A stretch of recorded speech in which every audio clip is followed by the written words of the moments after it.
Magandang araw sa iyo, Papa Dudut. It's a blessed day to you and to your show. Salamat sa maraming inspirasyon na naibabahagi mo sa iyong mga taga-subaybay. Papa Dudut, nais ko pong ibahagi ang aking karanasan at storya ng buhay. Higit 10 taon na ang nakakaraan at tandang-tanda ko pa ang lahat. Lumaki ako sa simple at disiplinadong pamilya. Ang aking ama ay isang masipag na magsasaka at karpentero ng aming barangay. Ang aming ina naman ay isang masusing may bahay ng aming pamilya. Panganay po ako sa aming 5 magkakapatid at biniyayaan lamang kami ng isang lalaki. Kaya madalas ay nasasabi nila na panay kami mga prinsesa. Masaya at maayos naman ang aming pamumuhay. Bagamat may kahirapan ay sagana naman kami sa pagmamahal ng aming mga magulang. Nagtapos po ako ng elementarya taong 2000 at nagsimula ang aking misteryosong buhay nang tumungtong na ako ng high school. Section B po ako sa aming paaralan. Pangunahing prioridad ko sa buhay ang makatulong sa aking mga magulang. Kaya naman sinisikap kong makapag-aral ng mabuti. Hilig ko, Papa Dudut, ang magsulat ng mga salaysay at lumikha ng mga tula na magsisilbing inspirasyon sa aking mga kamag-aral at maging sa mga mambabasa. Maging ang pag-awit at musika ay malaking parte ng buhay ko na minana ko pa sa aking mga magulang. Sa edad na 14, Papa Dudut, ay masasabi kong matured na ako mag-isip sa maraming bagay sa buhay. Nandyan ang pagkakaroon ko ng paghanga at idolo sa loob ng campus namin. Marami sa aming magkakaklase ang may mga nobyo at nobya na sa loob at labas ng aming section. Baka nga, Papa Dudut, bukod tanging ako lang ang wala sa takot ko sa aking mga magulang. Lumipas ang mga araw at buwan. Sikat sa pandinig ng mga mag-aaral sa aming campus ang pangalan ng isang lalaking hindi ako interesadong makilala. Alas 8 ng umaga habang nagkaklase kami sa aming section, na good morning sa pintuan ng isang lalaking mistiso. Medyo kulot ang buhok, may mapupulang labi at may kabandakan ng konti. Gwapo siya as in. Late ka na, ang sabi ng aming advisor. Bakit ngayon ka lang? Yumuko siya at umupo sa bandang likuran ng silyang aking kinakaupuan. Hindi ko siya nilingon at nag-focus ako sa exam na sinasagutan ko. May exam kasi kami ng mga oras na yon. Hindi nagtagal ay narinig ko ang boses niya sa bandang likuran at ang sabi niya, "Tapos ka na? Pakipasa naman ang papel ko." Agad kong inabot patalikod ang papel niya nang walang kahit na anong salita mula sa akin. Di ko inaasahang tignan ang kanyang buong pangalan sa test paper. Siya pala si Roy. Saka ko siya nilingon at nakita ko ang kanyang mata. Nakita ko na may pagkamahiyain siya, pero napakagandang pagmasdan ang kanyang maamong mukha, lalo na ang kanyang mga labi.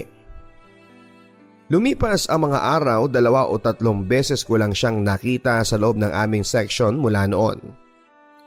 Napag-alaman ko na meron pala siyang back subject na inaatenan sa ibang year at section.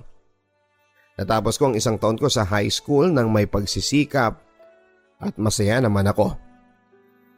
Marami akong mga naging bagong kaibigan na tulad ko rin ay mga awit. At kung minsan ay sama-sama pa kaming bumubuo ng isang komposisyon ng kanta. At nawala na rin sa paningin ko ang lalaking may malaanghel na mukha. Nakakatawa mang isipin pero sa tuwing nai-imagine ko siya, para bang interesado ako sa kanya. Sa totoo lang, Papa Dudut, ay bibihira akong magkagusto o magkatipo sa isang tao. Importante kasi sa akin kung ano ang pagkatao bago ko siya iduluhin o mahalin. Minsan sa isang grupo ng usapan ay narinig ko nang hindi sinasadyang kanyang pangalan. At nagulantang ako sa aking mga narinig. Ah, si Roy ba? Oo, basag ulo yun. Tapos adik pa. Lagi namin kajaming yun. Madami pang chicks yun pre. Astig yun pero simple lang. Punong-puno ako ng pagkadismaya sa pangalan at pagkatao niya Papa Dudut. Pakaramdam ko tuloy ay napakasama niyang tao at walang kinabukasan na naghihintay sa kanya. Pero sa kabilang bahagi ng aking puso noon ay nandoon ang panghihinayang. Naalala ko tuloy ang malambing niyang boses at malamlam niyang mga mata nang kausapin niya ako para magpasa ng papel. Nasa 2 taon na ako ng aking pag-aaral sa high school taong 2002. Gaano mang kahirap ang aming buhay ay pinipilit kong makatapos. Naging miyembro ako ng teatro at journalism class dahil gustong-gusto ko po talaga ang pagsusulat. Kahit na madalas ay napapagalitan ako ng aking ina at ng aking ama kasi ginagabi na ako sa pag-uwi buhat sa aming paaralan. Kailangan kasi ng matibay na kooperasyon mula sa mga head writers ng journalism class para makabuo kami ng magandang presentasyon sa araw ng pagbabalita. At kami bilang mga manunulat ay madalas at siyang natitira sa loob ng aming silid-aralan. Mahigpit ang aking mga magulang pero mapagmahal naman sila sa amin. Ayaw lang nila na matutulad kami sa mga kabataan na naliligaw ang landas. Kaya't sa kabila ng kanilang kahigpitan, nandoon ang patuloy kong pag-unawa sa kanilang damdamin bilang mga magulang. Isang araw sa hindi inaasahang pangyayari sa aming pamilya, biglaang nagkasakit ang aming ina. Ang sabi ng doktor ay tuberculosis ang sakit ng nanay namin. Kinakailangan ng 6 na buwang gamutan para gumaling ito.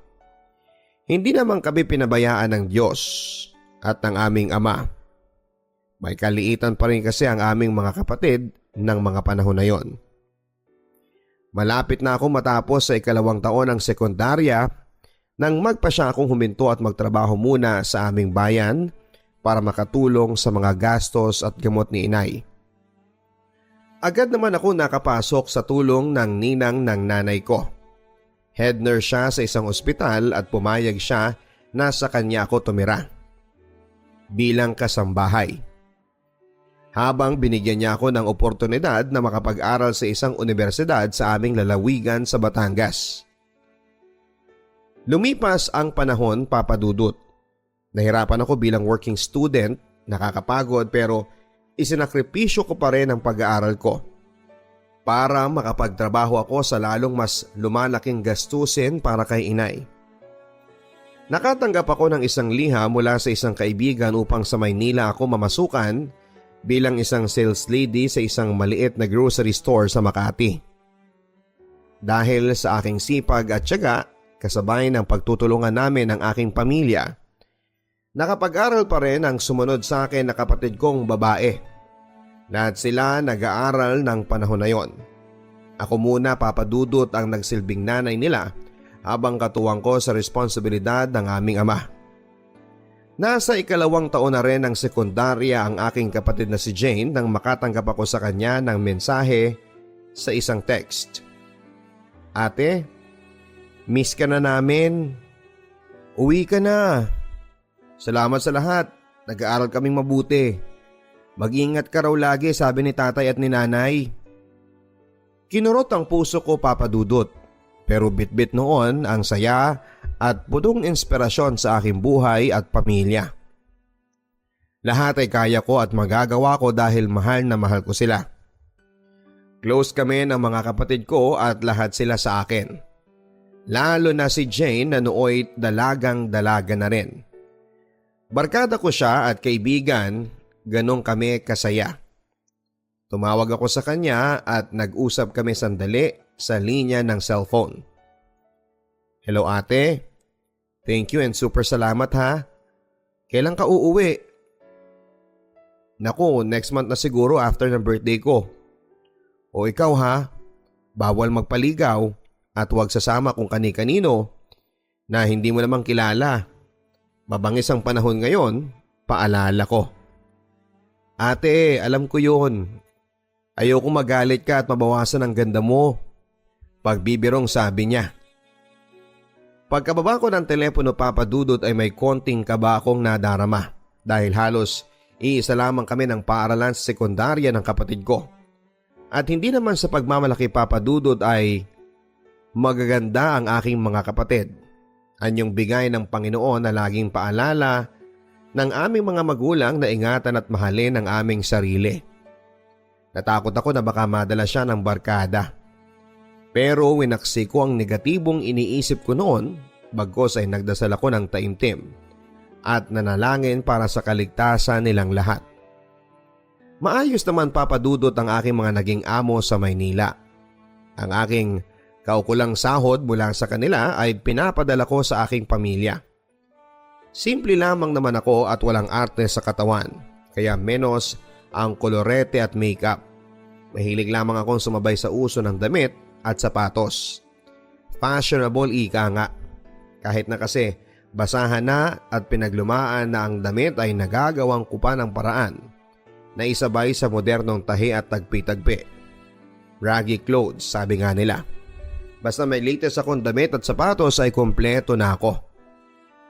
Marami din ang mga nanliligaw at nagpaparamdam sa akin ng mga panahon na yon sa edad na 18.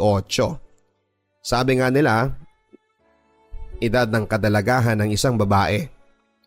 Pero hindi ako handang makipagrelasyon dahil laging nananatili sa isipan ko ang kalagayan ng aming pamilya. Mas kailangan nila ako kaysa sarili kong kaligayahan. Hindi pa ito ang tamang panahon para sa akin, napakalayo pa. Sabay hinga ko ng malalim. Magpapasko noon taong 2006 pagkatapos ng ilang taong kong pamamalagi sa Maynila ay nakatanggap muli ako ng mensahe mula sa aking kapatid. Ate, may manliligaw na ako. Hindi ba sabi mo wag maglihim sa'yo? Mabait siya ate, gwapo at may kayang pamilya. Sunod-sunod na sabi niya. Sa totoo lang, Papa Dudut ay hindi ko kinatuwa ang lahat ng sinabing yon ng kapatid ko. Sinakyan ko na lamang siya sa kanyang kwento upang alamin kung sino ang lalaking tinutukoy niya. Ha? Talaga? Ikaw ha? Mag-ingat ka at napakabata mo pa. Saan ba nag-aaral ang lalaking yan at anong pangalan? Kapag dyan lang yan sa campus, tiyak kilala ko. Pabirong sabi ko. Ay ate, dito lang siya sa campus napasok. Nasa third year siya. May tinatapos lang siya sa academic sa section namin tapos barkada siya ng best friend ko. Pagmamalaking tugon niya. Ano ngang pangalan? Roy ate ang pangalan niya, taga doon sa ibaba sa kanluran. May kung anong kabog sa dibdib ko nang marinig ko ang pangalan na yon. Pamilyal pa rin pagkatapos ng higit 3 taon. At ayon sa paglalarawan ng kapatid ko, siya na nga ang lalaking classmate ko noon. Siya na ang lalaking may maamong mukha pero madilim na hinaharap. Sa pagpapatuloy ng aming usapang magkapatid ay in-invite daw siya ni Roy sa kanilang tahanan para sa kaarawan ng ina nito. At inaya ako ng kapatid ko para umaten sa nasabing salo-salo. Nag-aalinlangan ako nung una pero dahil sa interesado ako kung talagang siya ngayon, ay napilitan akong pagbigyan ng paanyaya ni Jane. Dumating ang araw ng kasiyahan, naroon ang mga kamag-anak niya, kaibigan, kakilala at mga kaklase. Iba doon ay halos mga kakilala ko rin. Ganoon kaliit ang mundo sa aming dalawa. Roy, siya ang ate ko yung sinasabi ko sa iyo na nasa Maynila. Sabay lahat ng kanang kamay niya. Matagal ko bago inabot ang mga palad niya sa kung anong meron sa damdamin ko para bang naiinis ako sa kanya. Totoo, simple lamang siya pero ang yabang ng dating niya para sa akin. Lalo na nang masaksihan ko na halos puro babae ang kainuman niya, kaliwat kanan Papa Dudut. Hindi ko nagawang makisalumuha sa kanilang grupo ng mga oras na yon. Bumukod kami ng table ng kapatid ko at paminsan-minsan ay lumalapit siya sa grupo ni Roy. Ako ay malayang nakamasid lamang sa kanila at sa buong bakuran nila. Lumalim ang gabi at nagpasya na kaming umuwi. Sabi ko kay Jane, halika na at umuwi na tayo. At baka mapagalitan na tayo ni na tatay. Pero bago kami tuluyang magpaalam, nagpa siya akong gumamit ng CR. Nagtanong ako at agad namang tinuro sa akin ang daan papunta sa palikuran. Pagkatapos ko sa loob ng banyo, agad ako nagtungo pabalik sa kung saan ay nandon at naghihintay ang aking kapatid. Sa daan ay hindi sinasadyang makasalubong ko nga si Roy. At dahil medyo may amats na ay nabangga niya ako. Ano ba? Mataray na sabi ko. Nagangat siya ng mukha at napatingin sa akin. Pasensya ka na. Ikaw pala ang kapatid ni Jane. Parang kilala kita. Pabigla niyang sabi. Parang kilala mo ko? Pwes ako kilalang kilala kita. Tantanan mo na ang kapatid ko ha. Tabi? Halos pabulyaw kong sagot sa sobrang kainisan ko.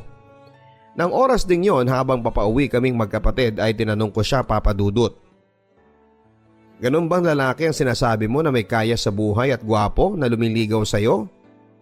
Adik yun sa campus at basag ulo pa. Hay nako Jane, pwede bang pumili ka naman? Matabang nasabi ko sa kanya. Habang nagsasalita ako ay nakatitig lamang sa akin si Jane at nangingiting sinabing, Ate, I saw the sparks in your eyes. Wala ka bang nararamdaman? Kitang-kita sa mga mata mo na selos ka dun sa mga babaeng nakapaligid kay Roy. And ha, nakikita ko kayo nang nagkabangga kayo. Palabas ng palikuran. Grabe mo siyang tarayan. Ano bang ginawa sa'yo ng tao at parang ang laki-laki ng galit mo sa kanya? Hay nako Jane, tigilan mo nga ako basta layuan mo yung lalaking yan ha. At siguradong magdudusa ka lang dyan kapag yan ang naging asawa mo. Happy-go-lucky na tao yan. Walang pangarap. Ano lang ang meron siya? Lahat ng nakikita mo pundar ng nanay niya kasi wala siyang tatay, hindi ba? Pagalit na sabi ko. Siguro nasasabi ko ang lahat ng yon, Papa Dudut, kasi bata pa lamang ako ay marunong na ako sa hanap buhay. At gusto ko kung magkakaroon ako ng kasama sa buong buhay ko ay yung taong responsable at mahal ako.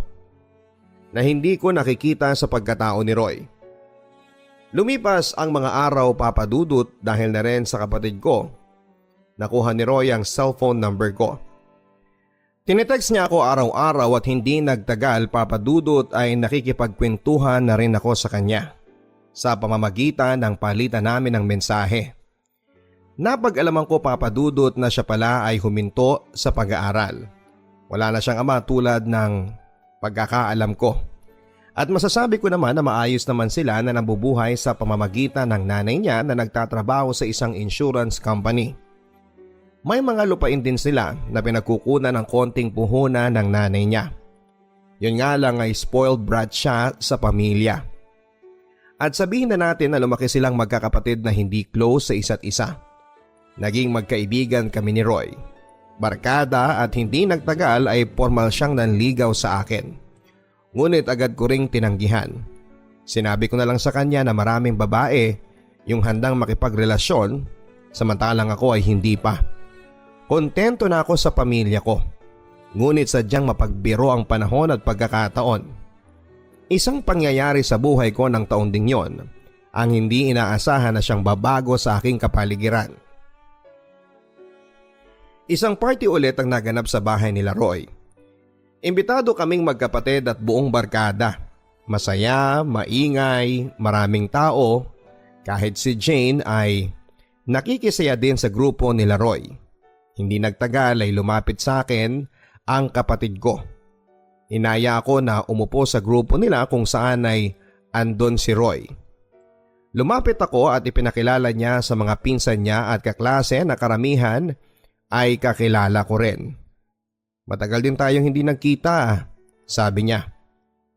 Oo, 4 na taon din, matipid ko namang sagot.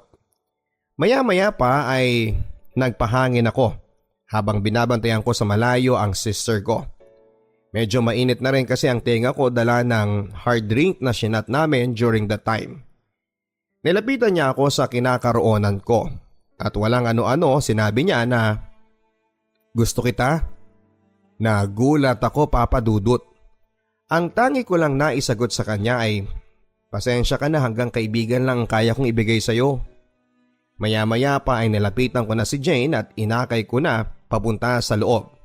Kasi inaantok na siya dala ng kanyang nainom.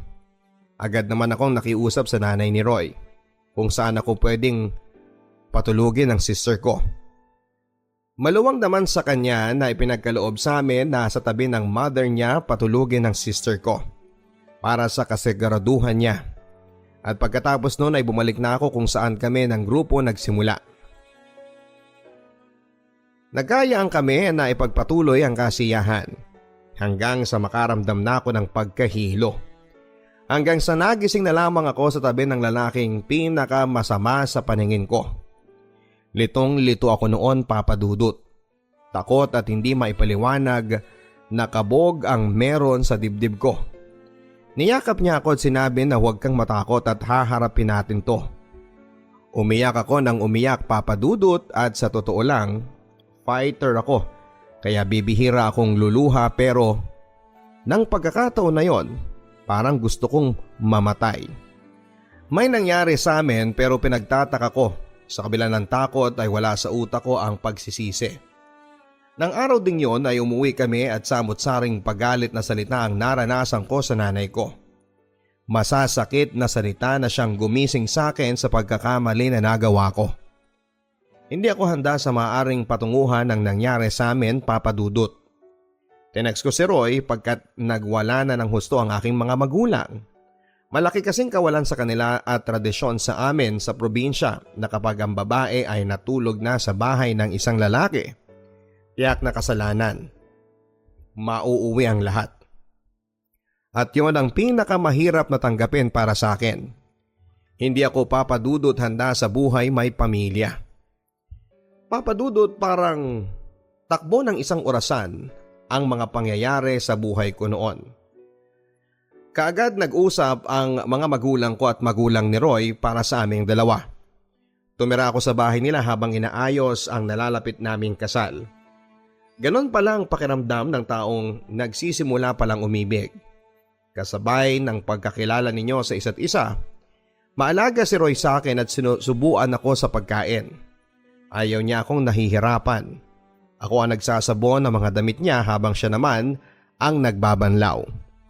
Para kaming mga bata na naglalaro ng bahay-bahayan. Mabait din ang kanyang ina sa akin, maging ang hipag ko nakapisa namin. Nasa lilim kami ng mangga habang nagkwekwentuhan ni Roy. Paboritong-paborito kong hinahagkan ang batok niya, lalo na kapag hindi pa siya naliligo. Minsan nasabi ko sa kanya habang magkatabi kami sa higaan. Paano, Roy, kung dumating yung panahon na ma-realize natin na hindi pala tayo? Anong gagawin mo? Papa Dudut, tinitigan niya ako at sinabing, dumating man ang panahon na yon, mananatili ka at hindi ka mawawala dito. Sabay turo sa kaliwang dibdib niya. May mga gabi, Papa Dudut, habang naririnig ko ang musika sa loob ng aming silid na awitin ni Bryan Adams na everything I do it for you. Tinititigan ko ang maamon niyang mukha habang nakapikit siya at natutulog. Mahal ko na siya, Papa Dudut, at hindi ko maitatanggi yon sa sarili ko. At naisip ko na bakit hindi na lang siya binigay sa akin sa panahong handa na ako. Hinalikan ko siya, Papa Dudut, at nahimlay ako sa kaliwang braso niya habang yakap-yakap ko siya. Napakasarap ng pakiramdam ng nagmamahal sa isang estrangherong tao sa buhay ko. Pero selosong tao si Roy. Kaya naman maingat ako. Alam kong palikero siya, pero siguro nga iba kapag totoong mahal ka at mahal mo. Sa paglipas ng buwan, habang papalapit ang araw ng aming kasal, hindi na ako mapakali. Nag-iisip pa rin ako, pero sa tuwing nandyan si Roy sa tabi ko, nalilimutan kong harapin ang bukas. Malambing siya, hinahatid sundo ako sa bahay namin kapag gusto kong makita ang mga magulang ko. Minsan pa nga ay umalis na ako nang hindi nakapagpapaalam sa kanya kasi ayoko na siyang istorbohin sa pagtulog niya. Pero maya-maya na lang ay nandyan na siya sa aming bakuran sakay ng bisikleta niya para sunduin ako at iuwi sa bahay nila. Namamasyal kaming magkasama sa lugar nila at mga kamag-anak. Nabuo ang aming samahan na parang kami ay ibong ligaw na naghahanda sa aming patutunguhan. Pero sa kabila ng aming masasayang samahan, Papa Dudut, ay natuldukan yon. Nang minsang magtalo kami at saktan niya ako dahil lang sa selos. Ilang linggo na lang ang hinihintay para sa takdang araw ng kasal namin. Hindi ko natanggap ang pananakit niyang yon sa akin, Papa Dudut, at doon ako nagpasyang iwan siya at hindi ituloy ang nakatakdang kasal. Sobra akong nasaktan, Papa Dudut, kasi sa totoo lang siya ang unang lalaking minahal ko ng sobra sa buong buhay ko. Taong 2007 na isinilang ko ang isang malusog na batang babae at sinunod ko ang pangalan sa kanya. Bago ko pa isilang ang aming anak ay muli niya akong sinuyo upang makipagbalikan sa kanya, pero pinili ko na itayo ang sarili kong mag-isa. Sa tulong ng aking mga magulang at pagsisikap ko, 6 na taon kong naitaguyod ang buhay naming mag-ina nang wala siya. Mapaglarong tunay ang tadhana. Taong 2003, muling nag-cross ang landas namin, ngunit kapwa na kami may kasama sa buhay. Kumusta ka na? Kumusta na ang anak natin? Muling nagbalik sa akin ang ala-ala ng lahat, Papa Dudut. At aaminin ko po na punong-puno ako ng hinanakit sa kanya na hindi ko magawang tumingin sa kanya sa sobrang hinanakit para sa anak namin. Okay lang na kinalimutan niya ako, wag lang ang anak namin. Humingi siya ng tawad sa akin at hiningi ang pagkakataon na makita ang anak namin. Katwiran ko ay hindi kasalanan ng anak anumang meron sa kanilang mga magulang. Mula noon ay muli kaming naging magkaibigan para na rin sa anak namin. May anak na rin siya sa babaeng kasama niya sa buhay. Nagkikita kami at minsan ay binabalikan ng aming kwentuhan ang aming mga nakaraan. Alam mo, kung hindi mo ako iniwasan, sana tayong magkasama ngayon. Sana ikaw pa rin. Minahal kita, akala mo lang hindi eh. Napaiyak ako, Papa Dudut, sabay iyakap ko rin sa kanya. Ramdam na ramdam ko, Papa Dudut, ang lakas ng tibok ng puso niya. Mahal ko pa rin siya. Nag-uusap kami ng masinsinan at sinabi ko sa kanya na pakasalan niya na ang babaeng lubos na nagmamahal sa kanya at humingi na rin ako ng tawad sa kanya. Emosyonal ang gabing yon at sa huli hindi namin napigilan ang aming mga sarili upang muling ipadama sa bawat isa ang aming nararamdaman. Ang yakap at mga halik niya ang nagsilbing hugas sa mga sakit na aking naramdaman ng mga panahon na wala siya sa piling naming mag-ina. Taong 2015, Papa Dudut, ay kinasal siya sa babaeng makakasama niya habang buhay. Nabalitaan ko yon at aaminin ko na napaiyak ako. Pero pagkatapos noon ay magkasabay kami ng aking ina na naglalakad patungo sa malawak na dalampasigan. Pumikit ako doon at sinabi sa sarili ko na minahal din kita ng sobra-sobra. At mananatili ka dito sa puso ko habang buhay namin ng anak natin. Sa kasalukuyang panahon, Papa Dudut, ay dalaga na ang aming anak. At kailanman ay hindi ko inilihim sa kanya ang buhay namin ng papa niya. Nagtatrabaho ako bilang private home caregiver nurse at masaya ako sa buhay kasama ang aking anak at pamilya. Ang aming kasaysayan ni Roy ay mananatili na lamang sa isang nakatiklop na aklat ng kahapon. Maraming salamat, Papa Dudut, at nawa ay naging inspirasyon ang aking kwento sa nakakarami. Nagpapasalamat, lubos na gumagalang, Mavic. Isang magandang araw po sa inyong lahat. Bago po tayo magsimula, hayaan niyo pong i-invite ko kayong lahat na tumutok sa aking YouTube channel. I-like, share at mag-post ng comments sa episode na ito. Dear Papa Dudut, itago niyo na lamang po ako sa pangalang Olivia. Lumaki po ako sa probinsya ng Mindoro, pero dito na nagpatuloy ng pag-aaral sa Caloocan. Lumipat kami dahil sa kahirapan. Lumaki ako nang naghahanap ako ng kalinga ng mga magulang Lagi po akong umiiyak kasi gusto kong maranasan na maramdaman ang isang tunay na pagmamahal. Namulat po ako sa buhay na laging nag-aaway ang aking mga magulang hanggang sa nagkahiwalay sila. Noong naghiwalay ang mga magulang ko ng panahon na yon, naghanap ako ng taong magmamahal sa akin. May nakilala kong isang lalaki na itago na lang natin sa pangalang Dan. Nagkakilala kami sa Facebook at noong una na nagkapalagayan kami ng loob ay nag-uusap kami sa mga nangyayari sa araw-araw na buhay namin. Hanggang sa na-fall kami sa isa't isa at naging kami na nga. Nang mga panahong in love kami sa isa't isa ay walang linggo na hindi kami nagkikita. Nasa 3rd year college ako noon at siya naman ay nasa 4th year high school or grade 10. Magkaidaran lamang kami noon, same kaming 18 years old nang nagkakilala kami. Tinitipid ko ang baong ko noon na bigay sa akin ng mga magulang ko para pag nagkikita kami may panggastos kami. Siya naman ay working student siya, nagwo-work siya sa isang manufacturing company. May nararamdaman siya dahil sa pagbubuhat niya ng mabibigat.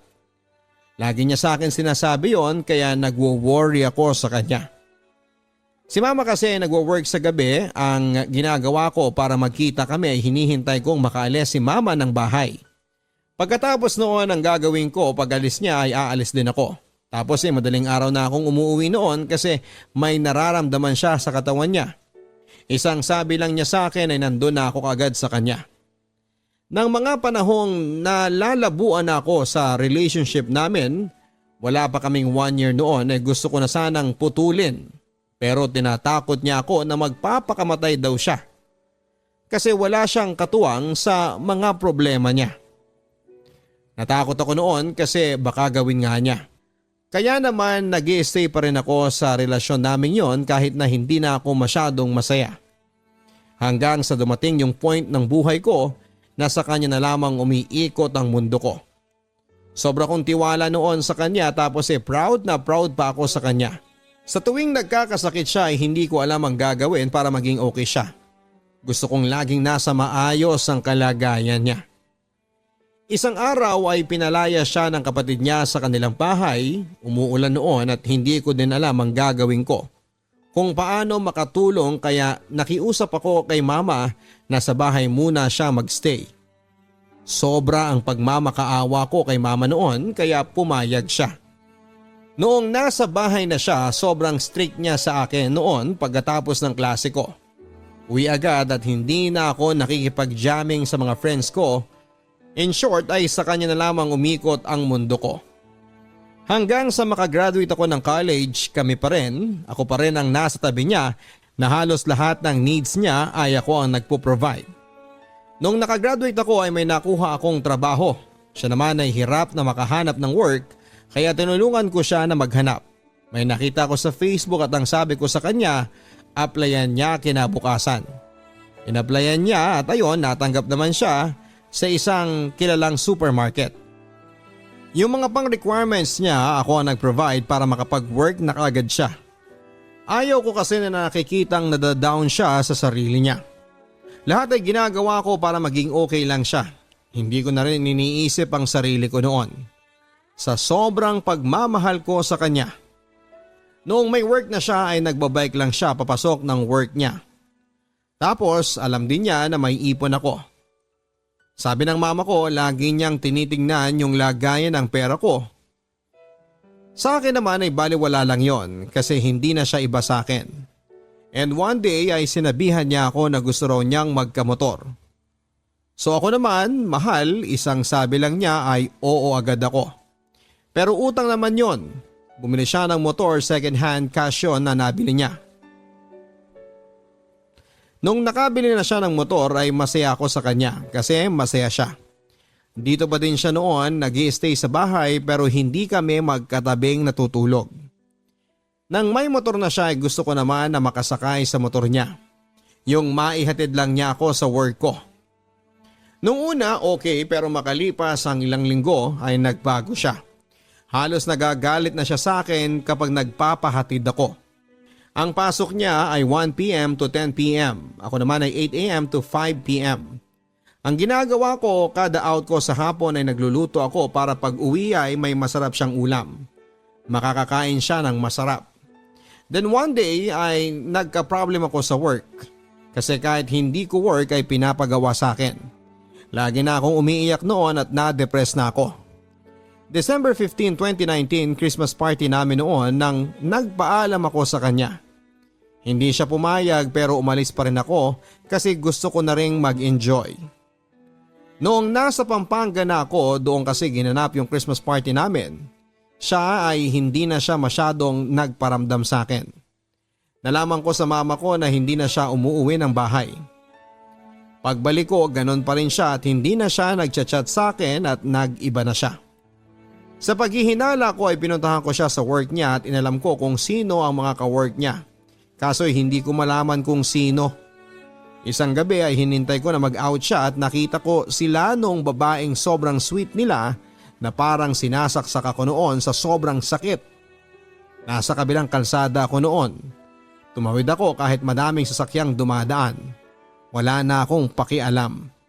Ang sabi niya sa akin ay nagpapatid lang daw yung babae kaya inaccept ko naman ang reason niya. Nagbago na talaga siya. Kaya isang araw pag out ko na naman ay pinuntahan ko siyang muli sa work niya.